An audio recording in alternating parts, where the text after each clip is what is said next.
और जो कांग्रेस का राष्ट्रीय अध्यक्ष होता वही देश का प्रधानमंत्री बनता मित्रों। लेकिन महात्मा गांधी से पूछने गए कि क्या करना चाहिए, महात्मा गांधी ने कहा पर्चा वापस ले लो। न तर्क किया।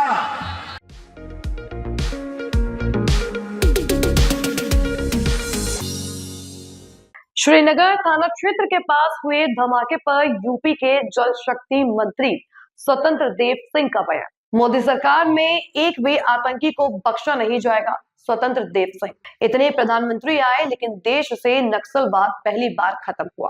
हमारी एजेंसियां आतंकियों के नेटवर्क पर लगातार शिकंजा कस रही हैं। बिहार चुनाव पर बोले स्वतंत्र देव सिंह, मोदी जी के लोकप्रियता और राज्य में नीतीश की लोकप्रियता और कार्यकर्ताओं के परिश्रम और प्रकाष्ठा के कारण बिहार चुनाव जीता है।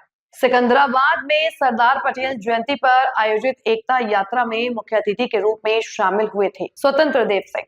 आज ये पद यात्रा निकाली जा रही है, इसका सरदार पटेल जी की 150वीं शताब्दी वर्ष जन्म जयंती को शताब्दी वर्ष बनाए जा रहे हैं। और सरदार पटेल ने जो देश के लिए काम किया, एक तरह का उनका जीवन त्याग और तपस्या करता।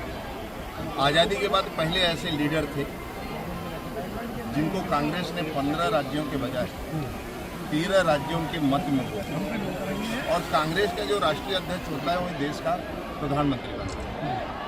तो 13 उनके पक्ष में देने के बाद हम वोट जब वो महात्मा गांधी से पूछने जाते हैं तो महात्मा गांधी कहते हैं कि आप पर्चा वापस लें।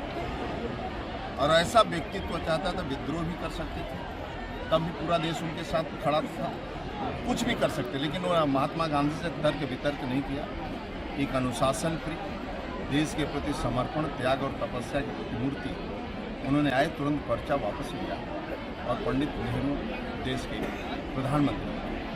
तो उनके जीवन का एक त्याग दिखाया जाता है कि ऐसे आज़ादी के बाद एक पहला लीडर है जो देश का सत्ता मिल रहा हो और सत्ता को छोड़कर जो भी नेता कहता है उसकी बात मानते हैं। दूसरी घटना उनके जीवन का, लगभग 563-62 रियासतों में से हिंदुस्तान की 559 रियासतें बिना डंडा लाठी के एक सूत्र में बंध गई, और 3 रियासतें जो जूनागढ़ हैदराबाद, वह भी कोई ज़्यादा ताकत नहीं लगाना पड़ा, वह भी जूनागढ़ भाग गया और हैदराबाद में मिल गया। और कश्मीर एक शेष था बचा, जो आज आदरणीय मोदी जी आने के बाद 370 धारा जो सरदार पटेल का सपना था वह साकार की।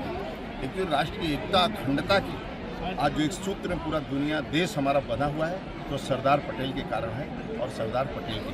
सर, आपने जम्मू कश्मीर की बात की है, मैं आपको यहाँ ये याद दिला दूँ कि दिल्ली के अंदर जो धमाका हुआ उसका दर्द लोग भूल नहीं पाए कि श्रीनगर से एक दर्दनाक खबर आ गई है। देखिए, कुल मिलाकर हम लोगों के विपक्ष में और देश के खिलाफ ऐसी बहुत सी गुमराह शक्तियाँ काम कर रही हैं, और आप निश्चिंत रहिए, आदरणीय मोदी जी के रहते हुए कोई भी दोषी बख्शा नहीं जाएगा, ना छोड़ा जाएगा।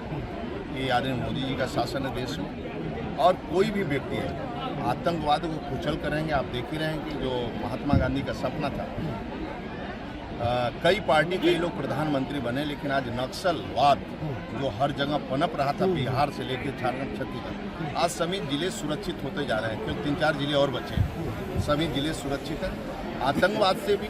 लेकिन ऐसी शक्तियां जो हम लोगों के खिलाफ गुमराह कर रही हैं, फिर भी जो दोषी रहेंगे वो कोई बचेगा नहीं, सभी दोषियों को कड़ा से कड़ा से